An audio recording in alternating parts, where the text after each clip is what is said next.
दिल्ली तशद्दुद से जुड़ी एक बड़ी खबर से हम आपको आगाह करा रहे हैं। दिल्ली तशद्दुद के हवाले से मीटिंग की जा रही है। Delhi assembly minority welfare committee की मीटिंग की जा रही है। जिन पर एफआईआर दर्ज नहीं है उन पर गौर किया जा रहा है।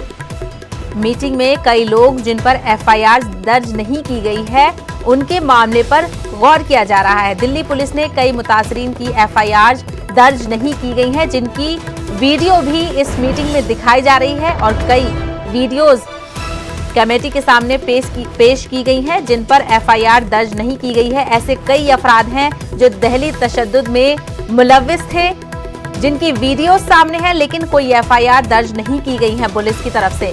तो दिल्ली तशद्दुद एक बड़ा मामला है जिसके हवाले से ये मीटिंग की जा रही है और ये meeting Delhi assembly minority welfare committee की जानिब से ये मीटिंग की जा रही है। इस मीटिंग में उन लोगों पर गौर किया जा रहा है जिनके वीडियोस मौजूद हैं लेकिन उन पर एफआईआर दर्ज नहीं की गई है दिल्ली तशद्दुद के टाइम पर।